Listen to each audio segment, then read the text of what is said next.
eu já vou começar, viu? Vai cortar essa Já? cebolinha, não, já. Se quiser, fique lá ouvindo. Não, eu vou ficar aqui porque a minha prova vale mais. Pois é, exatamente. Eu vou ficar aqui. Eu resolvi, como não, o assunto de recursos, ele já está, já conseguimos concluir, graças a Deus, né, que foi a parte da drenagem e a massagem. Então, eu vou pegar essa parte, né, da aula prática remota aqui com vocês, para poder terminar a parte cirúrgica, porque realmente cirurgia dava para poder a gente passar um pouquinho mais, mas como eu preferi passar por cada cirurgia e falar o protocolo, e aí acabou aqui na parte de recursos, falamos um pouquinho relacionada a protocolos e a drenagem também reversa, né, que é feita no pós-operatório, então acabou atrapalhando um pouco. E essa volta também, né, assim, mais rápida da prática, acabou saindo um pouquinho do eixo, mas já estamos, né, vou pegar essa prática para poder a gente estar equilibrando isso aí, tá? E aí, na teoria de recursos, vou estar revisando o recurso, porque vai seguir o mesmo um parâmetro de estética facial. Próxima semana teremos a prática, né, presencial, depois a prova, e aí depois outra prática. Então, possivelmente não teremos tempo de fazer aquela revisão, né? Mas como tem um tempinho aqui, eu vou estar passando para vocês essa parte hoje de estética, tá? Deixa eu aqui compartilhar a tela. Mas por enquanto, relacionado à prática, tá todo mundo tranquilo? Ok. Eu vou colocar aqui no Blue os equipamentos com a prática, né, de recursos. Iremos trabalhar, né? Iremos estar trabalhar mesmo, né? Essa parte de equipamentos que foi o que ficou realmente faltando por quê? Vamos explicar aqui rapidinho para vocês. A parte de estética facial a prática, na verdade, de estética facial é aquela prática que vocês vão aprender a fazer a limpeza de pele um no outro. E toda a prática, a gente também vai, nós iríamos estar fazendo o quê? Um protocolo, né, semanal. Como nós estávamos fazendo aqui protocolo teórico, na prática de estética seria assim também, caso tivesse as práticas normais. Mas como nós fizemos aqui, trabalhei bastante protocolo com vocês, e o que eu acho de mais importante de trabalhar nessa parte de estética facial é a limpeza de pele. Então, é o início, é o primordial. Vocês sabendo realizar a limpeza de pele, qualquer outro procedimento vocês vão estar sabendo realizar, tá? Isso de estética facial. Então, por isso que eu reservei essas duas últimas aulas do nosso semestre para justamente focar na limpeza facial, tá? Então, vou realmente cobrar um pouquinho mais de vocês, que vocês revejam vídeos, revejam as nossas aulas para poder estarem fazendo lá na prática a limpeza facial realmente, né, a propriamente dita, lá na prática. E já recursos, como temos equipamentos, né, que na verdade iremos trabalhar lá na prática o neurodiestético, o vácuo e o LED. Isso na primeira semana. Na segunda semana, iremos trabalhar a drenagem linfática, a massagem manual, né, e a drenagem linfática. E na terceira semana, eu deixei praticamente livre, né, para vocês estarem usando, tipo, utilizar um protocolo para aquela pessoa que vai estar ali no momento, que pode ser outra do que você fez a limpeza de pele, não precisa ser a mesma, pode ser outro colega. Ah, eu fiz limpeza de pele com a Aline, eu fiz a limpeza. Pedro, fecha a porta, por favor. Fecha a porta. Desculpa, gente. Então, como eu já dei, como a Aline, né, frisou, a professora, vamos fazer a limpeza de pele em uma colega. Ok. Mas só que aí na próxima sessão, no caso de a parte de recursos, vocês não vão estar com o mesmo colega, de dupla. Vocês vão estar mudando, para justamente visualizar e dar uma analisada, ver o que poderia ser feito. E essa última semana de recursos, né, que são 3 aulas de recursos, e a última semana de recursos, vocês irão estar analisando aquela pele ali no momento e vendo a necessidade. Fora a limpeza de pele, vendo a necessidade de uma hidratação, uma aplicação de um LED, de um vácuo, de ionização, eletrolítica, o que for, né, que tiver ali ao alcance de vocês, tá ok? Então, basicamente, isso aí é o meu objetivo com vocês, para poder vocês estarem avançando, além da limpeza de pele e avançar. E eu sei que a maior dificuldade é em recursos, mesmo, tá? Porque recursos realmente requer um pouquinho mais de atenção quanto a parâmetros, quanto às outras coisas. Então, eu vou passar esse vídeo do Neurodia Estética, que é um pouquinho mais detalhado. Então, suguem o máximo que vocês tiverem de sugar, façam as observações no caderno quanto à parte teórica. Se alguém quiser levar só um papelzinho anotado com as observações que fez do vídeo, para poder estar realizando lá na prática e facilitar, sim, vai ser válido, tá? Pode ser. Agora não vai poder ficar com caderno, caneta lá para poder anotar nada, que vocês não vão anotar nada. Vocês só vão levar papel com as suas anotações, tá? Papel pequeno, tá? O que caiba até no bolso do jaleco, tá? Para não ficar com muita informação nas mãos, ok? Então, basicamente, vai ser isso que vai acontecer. Então, vamos lá, para começar agora a nossa aula de estética, na verdade, Prof, recursos eu da tenho nossa... uma pergunta. Diga, Chay. Semana que vem a gente vai trabalhar com LED, né? Vacuoterapia e o que mais? O Neurodia Estética. Ah, sim, tá bom. Isso, porque o Obrigada. neurodiestética e nada. O neurodiestética, ele tem alta frequência, ele tem microcorrente, ele tem corrente galvânica, tá? Ele tem, ela é de estimulação, são 4, por isso que eu reservei um dia só, para quase um dia, né? Na verdade, é um dia, uma aula para poder falar, né? Vocês estarem ali mexendo no equipamento, tá? Nos equipamentos. Porque se for para poder trabalhar tudo junto, não dá. Equipamento junto com drenagem e massagem não tem como, não tem condições, tá? Porque, afinal de contas, a massagem ela é mais rápida, porque só tem os tipos de massagens, então a forma é tranquila, e a drenagem linfática é mais para vocês estarem vivenciando e fazendo no colega. Então, também, facial, ela acaba sendo um pouquinho mais rápida, tá? Eu já compartilhei aqui a minha tela, estou na tela inteira, coloquei aqui na tela de blefaroplastia. Então, já falamos ontem relacionado à blefaroplastia, mas eu quis aqui voltar, né, refrisar um pouquinho aqui de blefaroplastia. Então, é a cirurgia que vamos estar realizando nas pálpebras, né, com as alterações estéticas, com o principal objetivo de remodelar essas pálpebras. Então, temos algumas indicações daí para a blefaroplastia. Temos aqui a anatomia do olho, vou passar. E aí sim, um ponto importante relacionado a tipos de cirurgias relacionada à blefaroplastia, né? Que tem uma técnica transcutânea, que é essa técnica que eu falei com vocês, que tira uma bolsa, né, de gordura aqui, abaixo do olho, faz incisão abaixo do olho, né? Faz essa incisão aqui, abaixo, abaixo do olho, e aí tira-se essa bolsa de gordura, tá? E aí faz a sutura novamente. E isso aí é bem fino, é como se você fosse fazer uma colagem. Aí eles colam, né, esse tecido. Há outro tipo de técnica, que é a técnica transconjuntival,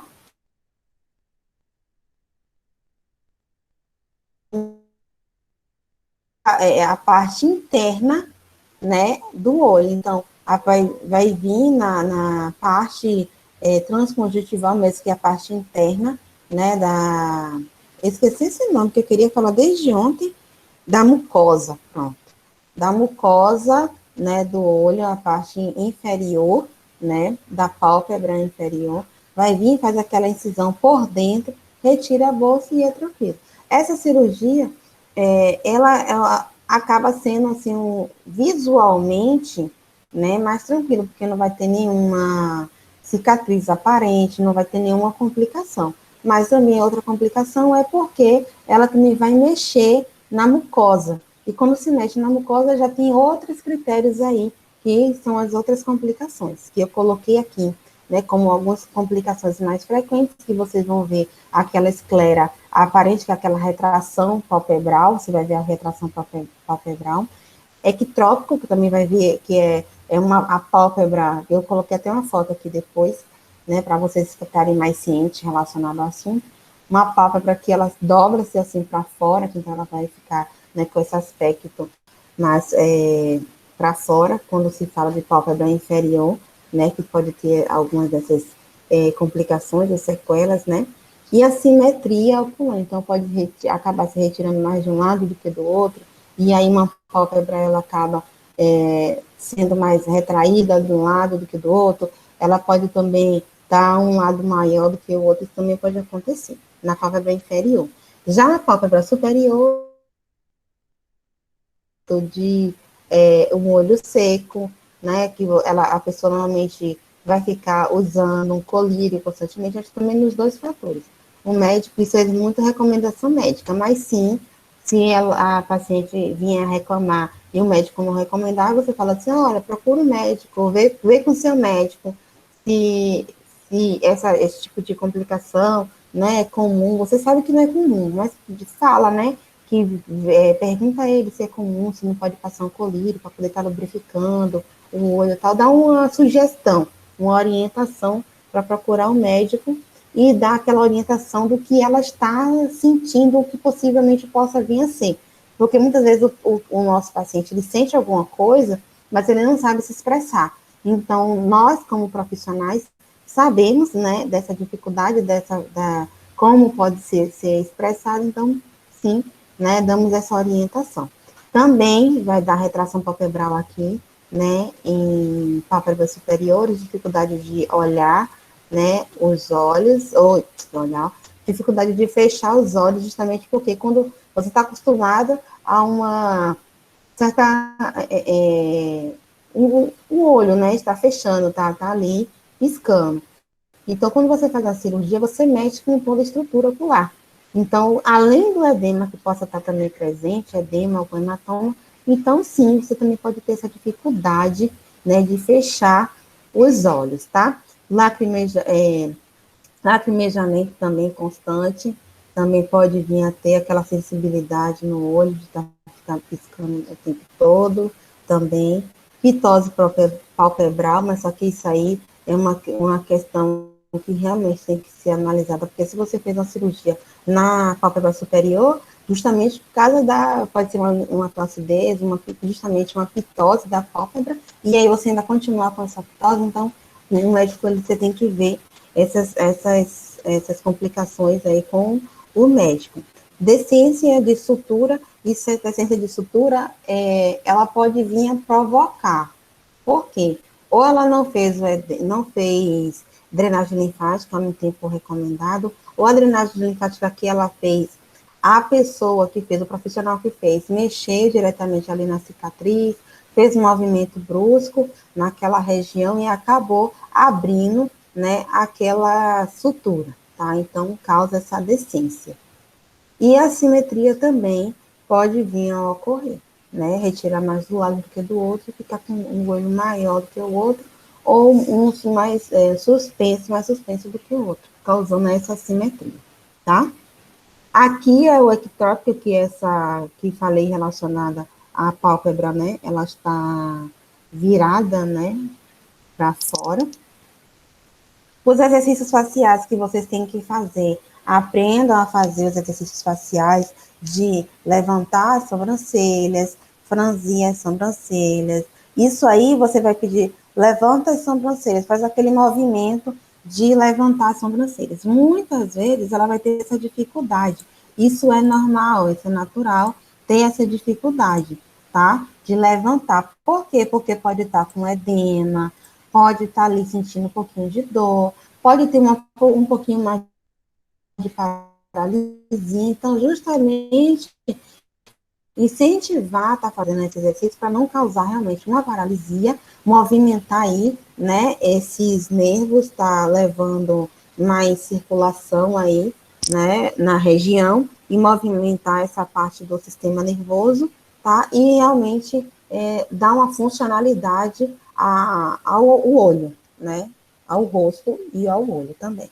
porque também colocou ali uma anestesia, então aquela região ela fica sem se movimentar direito. Então temos que sim fazer esses exercícios faciais, ok?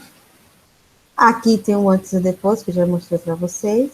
Aqui eu coloquei relacionada à fase inflamatória, né, que fazia a drenagem linfática manual. Essas fases inflamatórias, proliferativa e de remodelação, eu vou falar com vocês já no final, porque eu vou falar do que significa cada fase, e aí depois eu vou falar relacionada a cada cirurgia, mais ou menos, que pode ser usado, tá?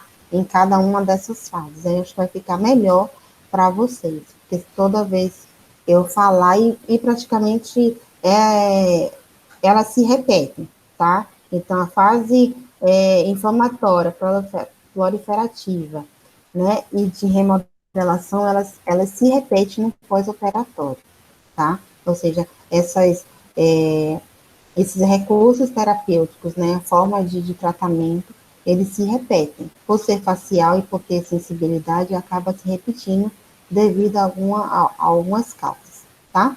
Temos aqui a ritidoplastia, que chamamos lípide facial, né, que é uma cirurgia com o objetivo de melhorar a aparência, o rejuvenescimento facial. Tem lá a sua durabilidade, que depende muito de cada metabolismo, tá? Tem como resultado reduzir as rugas, sulcos, né? Aumentar o volume da bochecha, suspender a maçã do rosto e os supercílios. Evolui de forma mais rápida, né? Porque com 30 dias você já está com o aspecto normal do tecido, mas sim, vocês ainda precisam avançar um pouquinho mais, ou nem avançar, ter um pouquinho mais de cuidado nesse pós-cirúrgico, tá? Que eu vou falar relacionado aos cuidados. Temos aqui as indicações, né, que é indicações para ruga, pitose e outras. Se eu colocar lá na prova, indicações, quais são as indicações da ritidoplastia, né? Rugas periorais, pitose na região palpebral, porção, a região palpebral e porção lateral.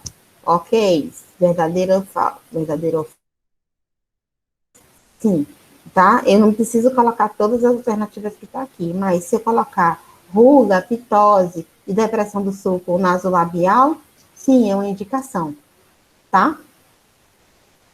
Cirurgia, né? A cirurgia em si, ela pode ser associada também com a lipoaspiração, porque o médico, ele pode perceber que ela tem gordura, né, em alguma região ali, pode ser na região do mento, né, que chamamos aqui também de papada, né, na papada, ou colocar algum implante em alguma outra região, como no mento, colocar um implante no mento, fazer uma lipoaspiração na papada, então sim, essa cirurgia ele pode estar remodelando do jeito que a paciente quer ou das possibilidades dele. Agora, temos que saber também, no pós-cirúrgico, o que foi feito, tá? Tranquilo até agora? Então, esse enfaixamento da região também, até a alta hospitalar, vai depender do médico. Se ela enfaixou ritidoplastia, professora, como é que eu vou fazer uma drenagem linfática na criatura que ela fez ritidoplastia? No primeiro pós-operatório, ou seja, o nosso primeiro pós-operatório com ela pode ser, sim, o segundo dia, terceiro dia, quando ela saiu, né, do hospital, mas só que nós vamos poder tocar na região? Não. O que é que você vai fazer? E dar um suporte. Qual seria esse suporte? Observações para o suporte, né? O que na ritidoplastia, o que eu poderia fazer, né, nesse período do primeiro DPO até o 15º DPO. Ativar os linfonodos da região do pescoço, subclavicular, infraclavicular, axilas e do tórax. Colocar um acessório ali como um recurso para diminuir dor, né? Uma eletroterapia que vai estar diminuindo dor, fazendo a massagem, né, nos ombros também para poder diminuir essa tensão. Vou dando suporte ali, né, secundário. até chegar um momento, né, que possamos estar entrando diretamente em contato com a região, porque não tem como, né, ou até ela tirar esse enfaixamento, né, como o enfaixamento na região permanece até a alta hospitalar. Então, depender até quando é que ela vai ter essa alta aí hospitalar. Então, temos que ter essa noção aí, se o médico conseguiu liberar, então, sim, liberou, tá tranquilo, tá? Da técnica da cirurgia, né, ele vai fazer isso por planos profundos, então ele vai retirar, é como se fosse uma abdominoplastia, né? Vai fazer a sutura, retirar toda a pele, né, fazer aquele esticar a pele, né? Ele vai cortar ali, raspar a pele para poder descolar, raspar, não, descolar o tecido até uma certa região, né? Que tem aqui essa região verde e a região rosa. Então, ele vem até aqui, essa região, descolando tudo isso aqui, e aí estica, né, o tecido todo nessa região, ou tem cirurgias que não nem mexe muito no pescoço, mexe mais na parte superior, tá? Mas sim, normalmente é para poder mexer em toda essa parte, né, de pescoço, né, um pouquinho mais para cima, mento, né, esticar toda essa região nasogeniana, tá? E utilizando também, pode ser alterado e utilizar outras técnicas, mas de início, você pergunta, né, como foi qual a técnica que foi realizada, onde é que estão as suturas, né, onde foi que ele suturou, onde foi que ele fez a incisão, onde foi suturado, para você também ter uma noção de como você vai estar realizando o procedimento da drenagem linfática e como esse pós-operatório ele pode estar caminhando, tá? Isso tudo é caso só de você fazer uma avaliação. Na avaliação você pergunta, né? Que tipo de cirurgia foi, como foi feita a cirurgia, onde foi que foi mexido, onde é que tem a cicatriz, tudo isso. Naquela ficha de avaliação facial que eu mandei para vocês, aquela ficha de avaliação facial, ela vai estar lá, e tem aquela parte do rosto, e que tem os 3 planos, ali você pode marcar também, né, servir como uma avaliação, ficha de avaliação pós-cirúrgica, e marcar onde foi feito ali a sutura, né, a incisão, onde ele suturou, qual tipo de cirurgia que foi feita, então, a técnica também que foi feita, então, tudo isso você pode também estar anotando, na verdade, pode não, tem que anotar, tá? Tem ciência do que você está fazendo. Aqui também, né, um exemplo, como eu falei, vetores do envelhecimento, vetores da correção da cirurgia, contrário ao envelhecimento, claro, né? Você não vai puxar ao contrário, ou você não vai puxar a favor, você vai puxar ao contrário, o envelhecimento. Ressecção, né, no caso é o corte da pele em excesso após a tração, e o local da cicatriz após a retirada da pele. Então, tá aí, é uma cicatriz que não é visível, tá? Não é visível mesmo. Aí, os cuidados que tem que ter com essa paciente, né, devido ao local do edema, recomenda-se o uso do dreno, do curativo compressivo por 48 horas e seguindo as recomendações médicas. Isso aí é para você estar sabendo, tá? Que com 2 dias, de pior, ainda vai estar ali, né, com aquele dreno, com o curativo. Só que vai estar seguindo as recomendações médicas, são recomendações médicas. Ela só vai te procurar depois do período que o médico recomendar. E aí você vai colocar lá na avaliação que dia foi, que depois de quantos dias pós-operatório, pós a cirurgia, ela lhe procurou. Aí você coloca lá a nota e o período da cirurgia, e aí vai observar a evolução. E de acordo com esse período da cirurgia, você vai ver se está na fase de inflamatória, de proliferação ou de remodelação. E aí, depender de cada fase, você vai estar, né, vendo o que pode ser feito. né? Se é só uma drenagem, se a drenagem é algum outro recurso, tá? Porque também depende muito do período que ela venha lhe procurar, tá? Tem uma evolução lenta, mas as modificações vão acontecendo. O que acontece? Lembra que lá na frente a literatura fala que você é uma cirurgia que com 30 dias você consegue, o rosto ele consegue estar uniformizado, tá? Ou seja, o tecido ele entra já em contato com a parte muscular, então já você consegue já dar uma normalizar aquela pele. Mas só que, como ele fala que é uma evolução lenta, porque ele normalizou, ele colou, mas só que ele colou, mas só que ele não está totalmente, né, cicatrizado. Aquela cicatrização ainda vai demorar. Então, para cicatrizar, né, de maneira adequada, né, você vai ter esse resultado aí de 4 a 6 meses. Ou também depende muito do pós-operatório, fez uma drenagem, o recurso que utilizou, o metabolismo. Normalmente, quem faz essa cirurgia são as pessoas, né, que têm uma grande flacidez. Então, são pessoas a partir de 60, 70 anos que podem vir a fazer esse tipo de cirurgia, tá? Então, tem que ter uma certa segurança para tudo, por ser idosa, né? Porque quem faz realmente, quem faz a cirurgia é idoso. Normal, porque uma pessoa de 40 anos não vai ter esse excesso de pele para poder fazer esse tipo de cirurgia. Então, pessoas a partir de 60, nem 65 a 70 anos que fazem a cirurgia dessa. Depende muito do tecido, tá?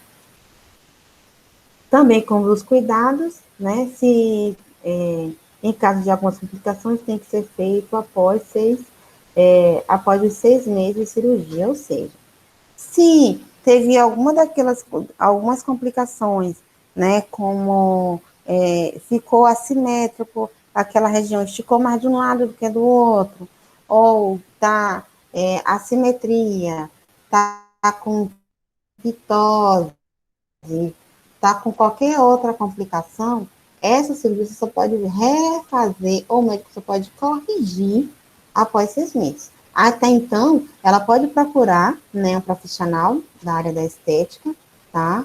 Para poder estar tentando normalizar aquele tecido, tá? E não agravar a situação.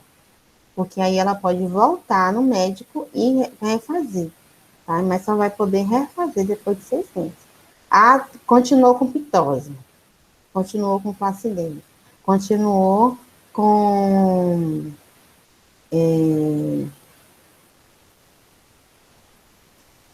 qualquer outra situação, né? Com alguma ruga, e o médico não esticou direito, ainda está lá com flacidez, com pitose e ruga. O que eu faço? Só depois de 6 meses, tá?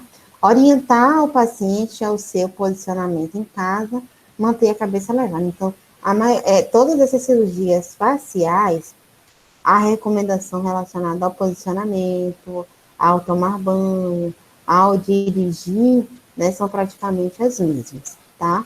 Porque você ainda tem uma certa sensibilidade de não virar o rosto muito rápido, não abaixar, tá? Então, essas recomendações têm que ser recomendações médicas. Não vá dizer ao paciente, não, isso aí é coisa de médico, não vai levar, não fala isso, tá? Porque se ela confiou no médico em fazer um tipo de cirurgia desse, facial, então ela também tem que confiar em você, em fazer um pós-operatório. Não vai falar mal do médico que ela confiou, tá? Isso não vai dar certo, ok? Então, também o interessante é você procurar saber as recomendações que o médico deu, quanto à sutura, quanto à cicatriz, quanto ao uso de alguma coisa. Quais foram as recomendações médicas? Você procura saber e vai anotando, porque você também tem que seguir aquelas orientações médicas. Você tem que fazer o seu trabalho, mas também seguir as orientações médicas ali dentro do limite, tá? Então, as lesões, então, algumas complicações, né, quanto ao sistema nervoso dessa cirurgia, ela também vai ter, né, então, é um pouquinho mais complicado, né, Aí, quando a gente fala relacionado ao sistema, no nervo, em relação ao sistema nervoso simpático, tá? Então, isso aí, temos que estar atentos aí relacionado a isso. Então, do nervo grande auricular, ele vai atrás, né, vai ser ali por trás do sistema simpático, vai causar ali a sequela, a dormência, no terço, no segundo, no caso, terço inferior da orelha, da bochecha, do pescoço adjacente, ali, aí de acordo com o nervo temporal, vai causar uma paralisia, o mandibular pode também causar paralisia no lábio inferior. Então, cada nervo, ele tem uma sequela ali diferente. Então, vocês vão estar sabendo, então, se ela teve uma paralisia no lábio superior e na bochecha, então ela teve ali uma, vamos dizer, uma lesão, uma pequena lesão nervosa, né, no ramo zigomático e bocal da face. Eu vou lá na anatomia, né, neural, tá? Porque tem, né, a anatomia do sistema nervoso, e vejo, né, onde é que fica as suas ramificações, para poder ver o que eu posso estar estimulando para melhorar essa paralisia, tá? E aí eu vejo onde é que teve uma dormência, né, na parte frontal, pálpebra superior, dorso do nariz, couro cabeludo. Desculpa, couro cabeludo. Eu vou e vejo a ramificação nervosa, onde é que teve, o que foi que aconteceu, e tento estar sempre estimulando, tá? Então, eu tenho que ver qual é observar a sequela, e de acordo com a sequela, é claro que esse quadro aqui, vocês vão ter que ter, né, quem for trabalhar diretamente com cirurgias, vocês vão ter que ter esse quadro, né, empendurado ou listado em um caderno, em um livro, né, que tenha com mais precisão, que você sempre esteja ali observando, e aqui, com a prática, você acaba fixando o direcionamento de cada nervo e sabendo que você pode estar ativando ali, tá? Então, isso aí é interessante para quem vai trabalhar direto com um pós-cirúrgico, certo? Então, as sequelas, tá aí a ausência das rugas frontais, né, incapacidade de fechar o olho e a descida do canto da boca. Então, teve, né, uma lesão do nervo facial, do ramo temporal, ramo mandibular. Então, teve uma pequena paralisia e o que aconteceu, né, foram essas sequelas aí. Então, também ficar de olho na simetria. Então, tirar uma foto, porque normalmente foto nós conseguimos ver, né, a simetria melhor do que a olho nu. Você olhando para a pessoa, muitas vezes você não consegue enxergar essa assimetria, né? Mas quando você tira uma foto, você consegue enxergar melhor, tá? Temos aqui a bichectomia. O que seria essa bichectomia? É uma cirurgia intraoral, onde o profissional remove, né, o tecido gorduroso, as bolas de bichete, né, bichate, situadas nas regiões interna da bochecha. Esse tecido é semelhante ao encontrado em outras regiões do corpo, porém não utilizado como fonte de energia para os casos de emagrecimento. Então, na literatura está descrito que esse tipo de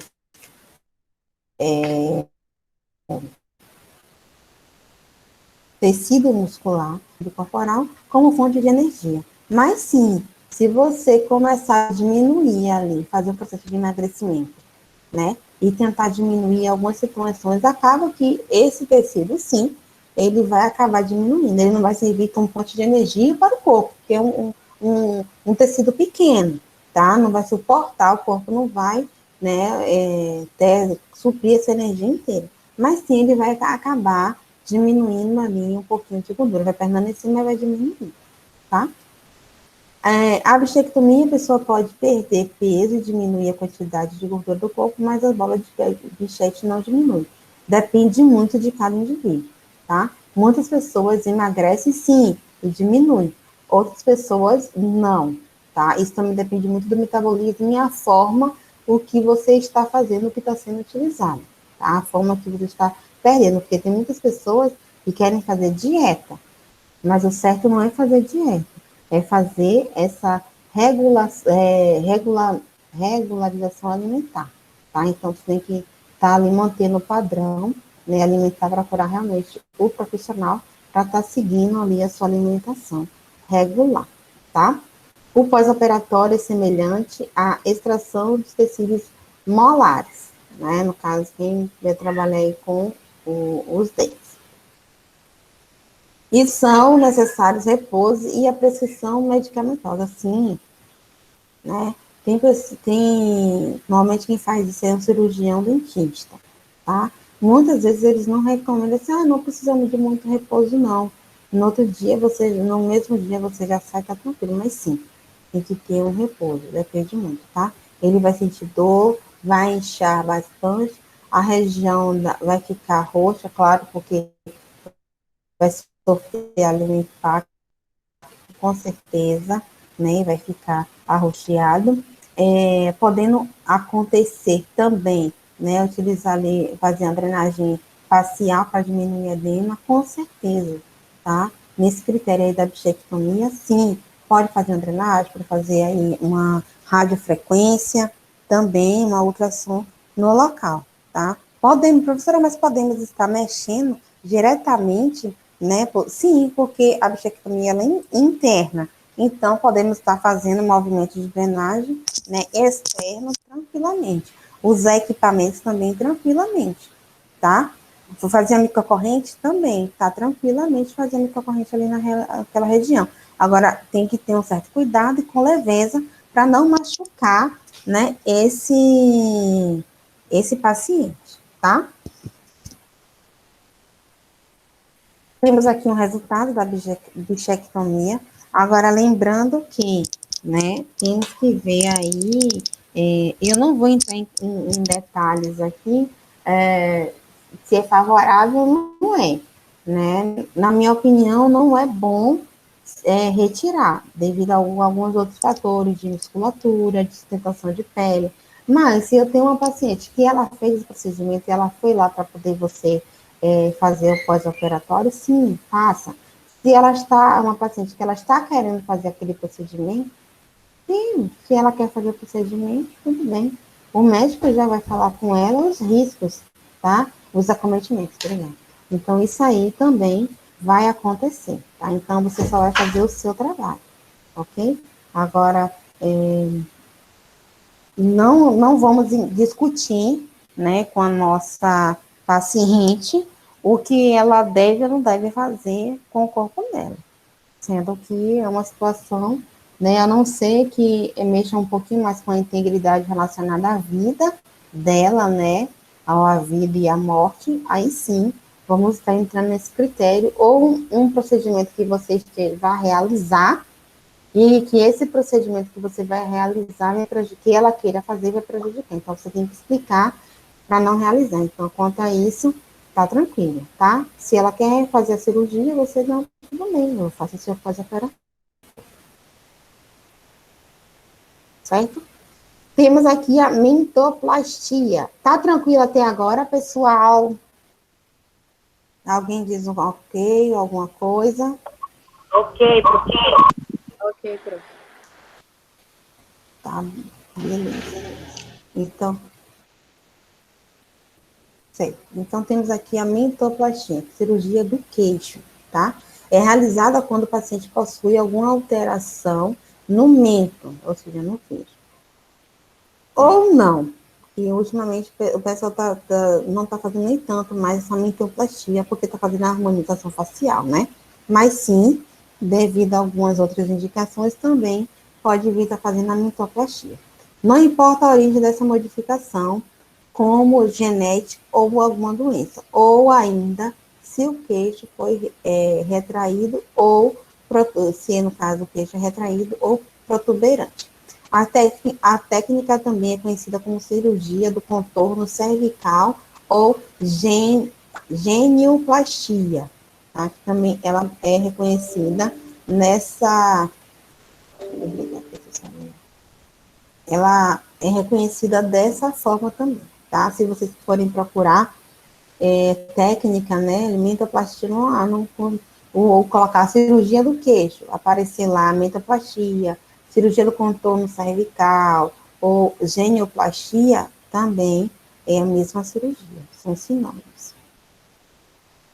O intuito dessa cirurgia, né, do procedimento, é deixar o rosto do paciente mais harmonioso, né, e corrigir a mandíbula, pois, em muitos casos, essa alteração atrapalha a mastigação. Isso aí já mexe com a funcionalidade, né, mexer com a funcionalidade é uma outra situação, tá? O corte é feito por dentro da boca, por isso, não deixa cicatriz aparente. Feito assim, a pele é descolada do osso, né, a parte interna, é feito, né, um corte, pode ser feito também, né, um corte no osso, para que possa posicionar de forma correta, caso for para diminuir. No caso, se for para poder colocar, né, aumentar um pouquinho o queixo, vai colocar uma prótese de silicone inserida na pele e também colocada no lugar novamente. Então, isso aí, essa posição, essas formas de colocamento aí é mais parte médica. Vocês têm que ter esse conhecimento, porque se colocar uma prótese de silicone, você tem que ver ali, porque aquela prótese também é a mesma coisa da retinoplastia. O tecido tem que acoplar ali a prótese, porque se você mexer demais, ela pode descolar. É como se fosse uma prótese de silicone mamária, uma prótese mamária. Ela também, né, pode ser feito, pode ser uma drenagem linfática na mama, pode ser cirúrgica, pode. Tem alguns médicos que não recomendam. Por quê? De acordo com a drenagem linfática, a prótese ainda não está acoplada ali diretamente, firme no tecido.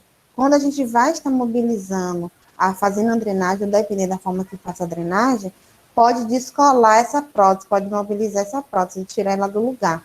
Então, vai ter que fazer outra cirurgia e recolocar. Então, isso aí, né, é perigoso. Tá? Então, tem que ter um certo cuidado ao manusear. Por isso que temos que saber detalhado como é que foi feita essa cirurgia, tá?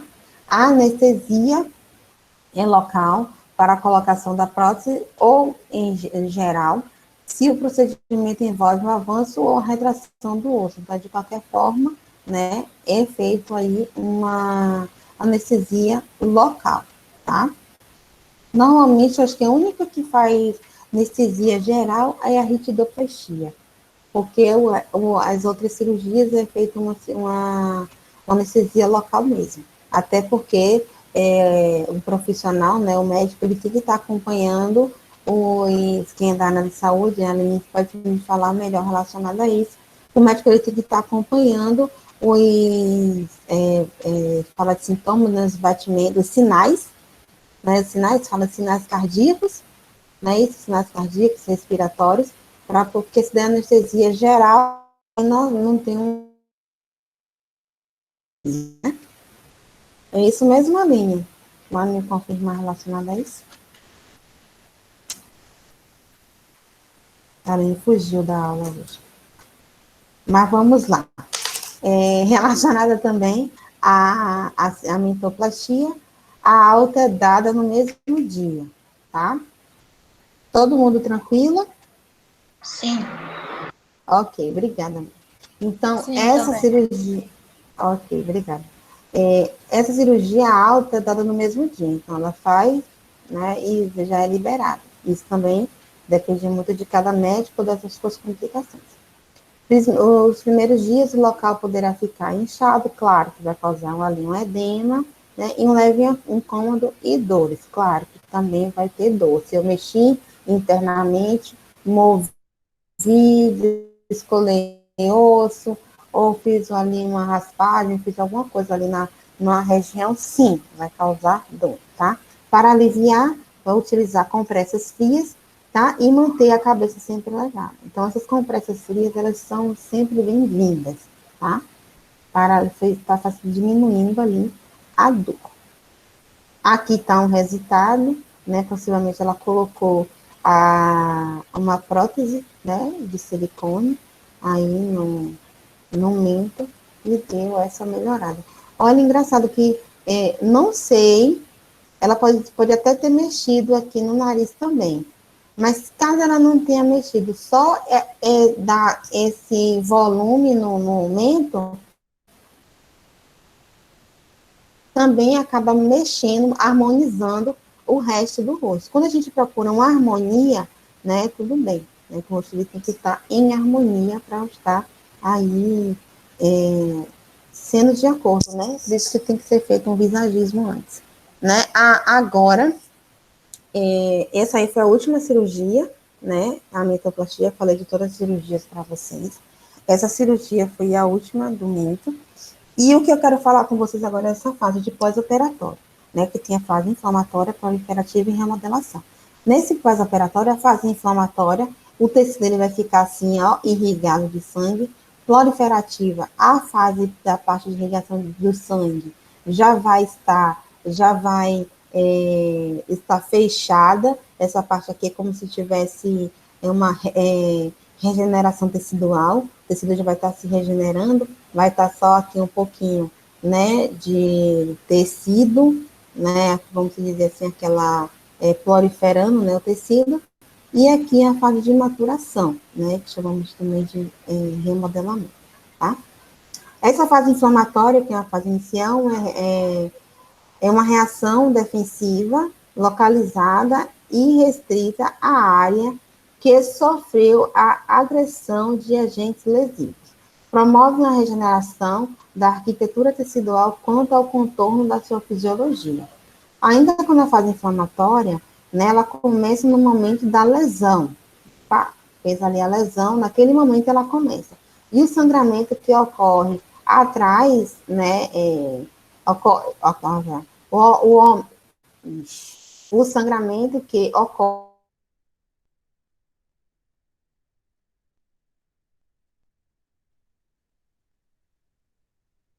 essa inflamação, essa modificação. A fase inflamatória inicia desde o término da cirurgia, no caso, desde do corte até o término da cirurgia, e permanece até 48 a 72 horas após, né, o procedimento, apresentando assim como uma inflamação aguda. Isso também depende muito, tá? Aí um critério, né, literário, mas pode evoluir essa fase inflamatória, né, essa fase inicial, até 4 a 5 dias, tá? Depende muito do metabolismo daquela paciente. Ainda como na fase inflamatória, os aspectos clínicos, o que você vai estar observando, ou a pele, a forma que a pele vai ficar nessa fase inflamatória. Ela vai ter, isso pode ser uma questão de prova, tá? Fase inflamatória. Quais são os aspectos clínicos da fase inflamatória? Hiperemia, aumento da temperatura local, edema, dor e sensibilidade ao toque, tá? Na fase proliferativa, né? O que é essa fase proliferativa? Ela é caracterizada pela remoção dos restos celulares e pela reparação temporária do tecido, formado durante o estágio anterior, que é do estágio, no caso, a inflamação. E pelo desenvolvimento dos tecidos substituídos, novos, né, e permanentes. Então, eu retiro aquele tecido, né, que sangrou ali, fase inflamatória, então veio aquela fase, então aquele tecido ele vai ser removido, né, a fase inflamatória ela vai ser removida e vai vir aí agora a fase proliferativa. Vai o quê? Vai começar a nascer, né, mais rápido novos tecidos. Então essa fase ela está descrita aí no pós-operatório do terceiro ao 10º dia pós-operatório. Isso também vai depender de cada paciente, pode ser a partir do quarto ou do quinto dia pós-operatório, tá? Essa fase proliferativa, temos os sintomas que são apresentados. Quais são, pergunta de prova, quais são os sintomas apresentados na fase proliferativa? Edema, alterações de sensibilidade, dor, sensação de dormência, tá? E desconforto. Ok? Ainda na fase proliferativa, essa internação clínica, né, que tem o efeito da drenagem manual, que provoca um maior desconforto no paciente. Então, é melhor nessa intervenção clínica, ou seja, o efeito da drenagem linfática, ele vai provocar um maior conforto desse paciente. Você está fazendo a drenagem, né, ele vai melhorar essa situação de, como ele está aqui, ó, com edema, com sensibilidade, com dormência ali no local, ainda com hematomas, também um pouquinho de hematomas presente. Então, você vai realizar uma drenagem linfática, vai causar um conforto, né, a esse paciente. Sendo um dos tratamentos mais importantes para o pós-cirúrgico. Drenagem linfática, sempre, do início ao fim, tá? Fase de maturação ou de remodelamento. Como é que acontece essa fase? A deposição, né, do colágeno de maneira organizada. Essa fase é a fase mais importante. Eu preciso preparar bem o meu tecido. Professora, se eu não conseguir pegar essa paciente na fase inflamatória, mas você precisa pegar ela na fase proliferativa, porque eu preciso preparar esse tecido para a fase de maturação e remodelamento, que é nessa fase de maturação e remodelamento que tudo acontece, tá? Então, há uma deposição de colágeno de maneira organizada. Se não fez uma boa drenagem, ela vai desorganizar, dando uma fibrose. O colágeno produzido, inicialmente, é mais fino do que o colágeno presente, né, na pele, claro, porque ele vai estar nascendo, ele vai estar maturando, então ele vai vir fino, até é como se ele fosse, aparece primeiro o colágeno tipo 3, para depois o colágeno tipo de proliferação e de maturação, há uma troca aí de colágeno. O colágeno tipo 3, que é esse colágeno fino inicial, e depois chega um colágeno tipo 1, que ele vai ter uma duração até de 5 a 7 anos no nosso tecido. Claro, se nós cuidarmos de forma correta, tá? Gente, deixa eu ligar aqui a luz rapidinho, porque eu liguei aqui meu abajur, mas não adiantou muito, não.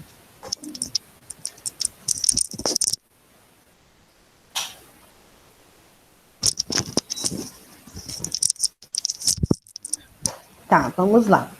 Então, essa fase de maturação e remodelamento é muito importante, tá? Então, já reabsorvido, né, o colágeno, tá? É um colágeno mais espesso, ou seja, eu já iniciei, né, com colágeno tipo 3, aquele colágeno fino, né, e aí quando ele tá nascendo, né, ele nasce inicialmente fino, mas depois que ele absorve, como é absorvido? Quando ele impacta, ele dá aquele impacto no tecido, quando ele é absorvido pelo tecido, ele já começa a ficar mais espesso, que já é o tipo 1, que ele já começa a acoplar no tecido, então vai aí, né, que é produzido e organizado ao longo das linhas de tensão. E aí é um momento que temos que manter, né, essas linhas de tensão. E esse momento de manter a linha de tensão, pensando naqueles cuidados, né, de hidratação, né, de fazer um lift, um tratamento, um protocolo para rejuvenescimento, tá? Um tratamento para linfite facial, revitalização, tudo isso aí vai estar nessa fase aqui, né? Que você tem que manter ele para poder ele foi absorvido, para você manter esse tipo de colágeno que já foi absorvido no tecido, é esse tipo de protocolo que eu acabei de falar, tá?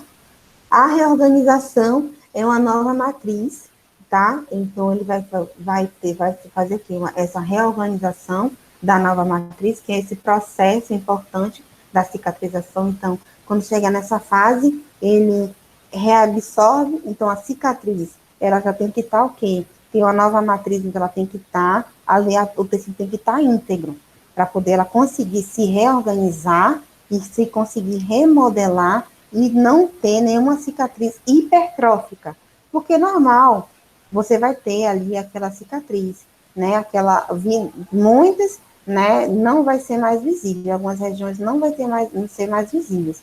Com o passar do tempo, vai perder a visibilidade.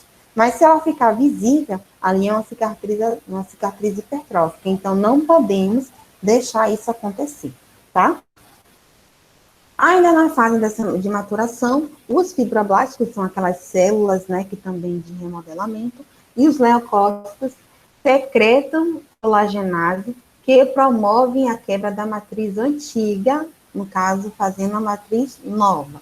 A cicatrização tem sucesso quando há um equilíbrio entre a síntese da nova matriz e a quebra da matriz antiga. Então, se quando é nesse momento de maturação, quando o fibroblasto ele vai fazer essa secreta, ou seja, faz essa síntese, né? Ele pega, quebra essa matriz antiga, porque sabe que está vindo a matriz nova. Essa matriz nova, ela tem que estar vindo, o tecido tem que entender que ela tem que estar vindo íntegra, ela não pode ter nenhuma barreira, ela não pode ter edema, ela não pode ter nada ali por perto que atrapalhe o seu desenvolvimento, porque aí ela não vai ficar em equilíbrio. Mesmo após um ano, né, a ferida apresentará um colágeno menos organizado do que a pele sã, né, e a força têncil jamais retornará 100%, atingindo em torno de 80% após 3 meses. Então, o que eu falo, se um tecido, ele foi, né, nesse caso, né, foi feito essa cicatriz. O tecido, ele nunca vai ser mais 100%, claro, porque está ali feita uma cicatriz. Mesmo que ela não seja visível, mas só que o tecido interno, ele está ali 80%. Ele não está 100%, tá? Então, vai atingir em torno de 80% depois de 3 meses. Mas só que, sim, dependendo da forma que você venha estar manuseando, esses 80% estando de forma íntegra, e você recomendar que a paciente também continue mantendo, porque a manutenção e a prevenção de flacidez, de rugas, também é importante, tá? Porque tem que também se prevenir, fazer a prevenção dessas disfunções, tá? E aí eu pergunto, o que ser feito em cada fase, tá? O que podemos fazer em cada fase dessa, tá? Então, a fase inflamatória, vamos estar fazendo o quê? A drenagem linfática, compressas frias, né? Domiciliares, orientações sobre a postura ao dormir, com a cabeceira elevada, não dirigir, e seguir as recomendações médicas e orientação do uso do protetor solar sempre. Por quê? O protetor solar ele vai proteger o nosso rosto, porque ele causa uma inflamação. Se eu causei uma inflamação, eu tenho ali uma lesão, né? Entende-se que o melanócito ele já está ali, né, a todo vapor. Se vem ali um fator externo, que é os raios UVA, UVB, né, os ultravioletas da vida, vem com fator externo, o que acontece com esse tecido? Mancha. Melanócito, que ele é todo delicado, vai manchar o tecido, tá? Então, temos sim que incentivar o protetor solar. Na fase proliferativa, continuar com a drenagem manual, drenagem linfática, fazer bombeamento da pálpebra, fazer bombeamentos em toda a região do rosto, tá? Porque nessa fase proliferativa já está sem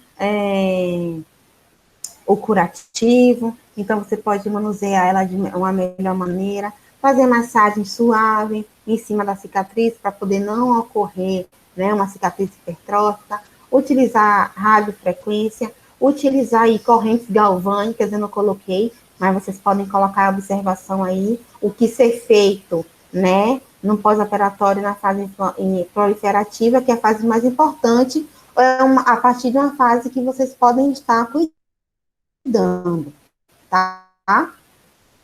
Então, vocês podem estar pegando o seu paciente a partir da fase proliferativa. O que ser feito? Drenagem linfática, uma esfoliação com pino enzimático de leve.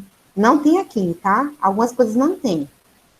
Bombeamento facial, massagem com deslizamento. Também pode ser feito massagem, sim, mas de forma suave, em cima da cicatriz. uma radiofrequência, correntes galvânicas. Quais são essas correntes galvânicas, professor? Uma ionização, pode para poder penetrar um ativo hidratante, para essa fase proliferativa, o próximo tecido que estiver nascer hidratado. Pode ser um ativo à base de colágeno também, para poder ajudar o restante do colágeno que está vindo aí. Pode ser uma ionização, mais o quê? Eu falei? Corrente galvânica, gente. Eletrolite, não, ionização. Corrente Gente, meu Deus, deu um branco. Dentro da corrente galvânica tem 3. Como é que pode, gente?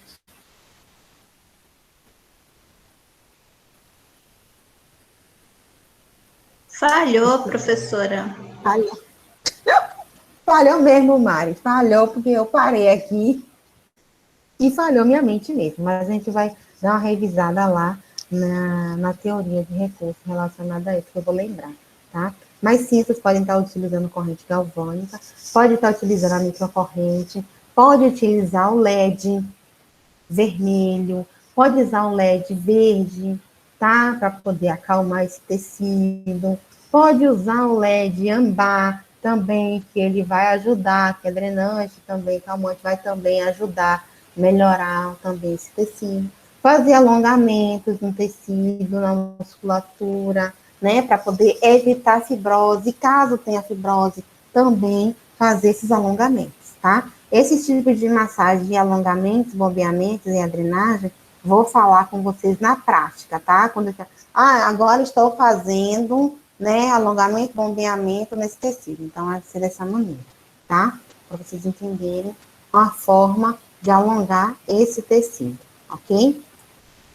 Na fase de remodelação, se continuar com a drenagem linfática, a linfática sempre é uma delícia, porque o paciente ele vai conseguir diminuir ali aquela tensão, tá? Então, continuar com a drenagem linfática, fazer exercícios respiratórios, vamos fazer exercícios faciais, bota aqui, exercícios faciais.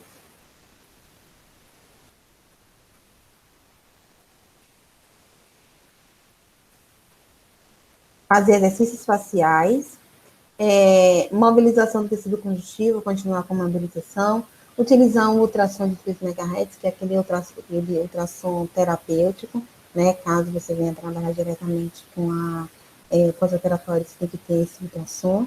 Tem uma vacoterapia para trabalhar com aquele eletrodo de vidro, né? Que vai ajudar a fazer ali o arraste. Lembra aquele vídeo que eu passei na professora Cristina para poder ela utilizando o vácuo nas rugas? Você também pode utilizar o vácuo no rosto inteiro, mas só que a pressão baixa, a pressão de 40, vacoterapia aqui, ó. Podem falar aí. Pode falar. Professora, é uma dúvida. Nos pós, né? Tratamento mais tardio, sem ser logo após a cirurgia, né? Que é só indicado mais a drenagem linfática. Com um tratamento tardio, pode usar as pedras jade no amassado? Sim. Na fase proliferativa, pode. Pedra é o quê? Pedra jade. Chama pedra jade porque aquelas Aquele pedras... bolinho, Mari. O quê?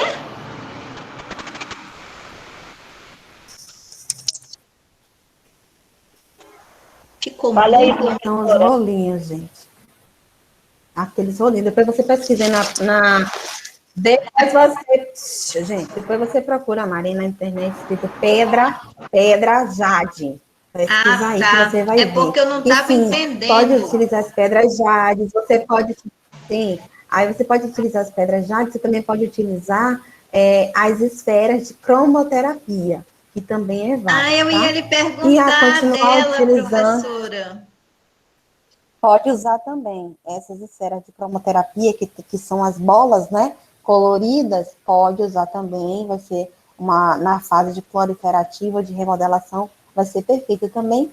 E utilizar radiofrequência e, no caso, se tiver ali uma fibrose, né, uma flacidez local, tá? A radiofrequência, ela também vai ajudar a diminuir ali um edema local, né? Vai dissolver aquele edema e ajudar na drenagem. Mas caso tenha alguma flacidez, alguma fibrose, vai ser mais intensificado nessa fase de remodelação, que aparece aí a fibrose, ok?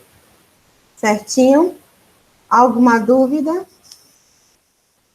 Eu vou mandar essa aula para vocês, tá? Pode falar. Oba, é bom. Quem tiver que falar, pode falar. Eita. Eu vou. Já vai terminar, professora? Já vou terminar a aula, já passou do meu horário. Então eu já vou também, que eu vou ali fazer um bobó. Tchau, Tá, beijo. ok. Então, qualquer coisa, vocês veem aí que vocês ficaram com dúvidas e me perguntam lá na teoria. Tá, ok?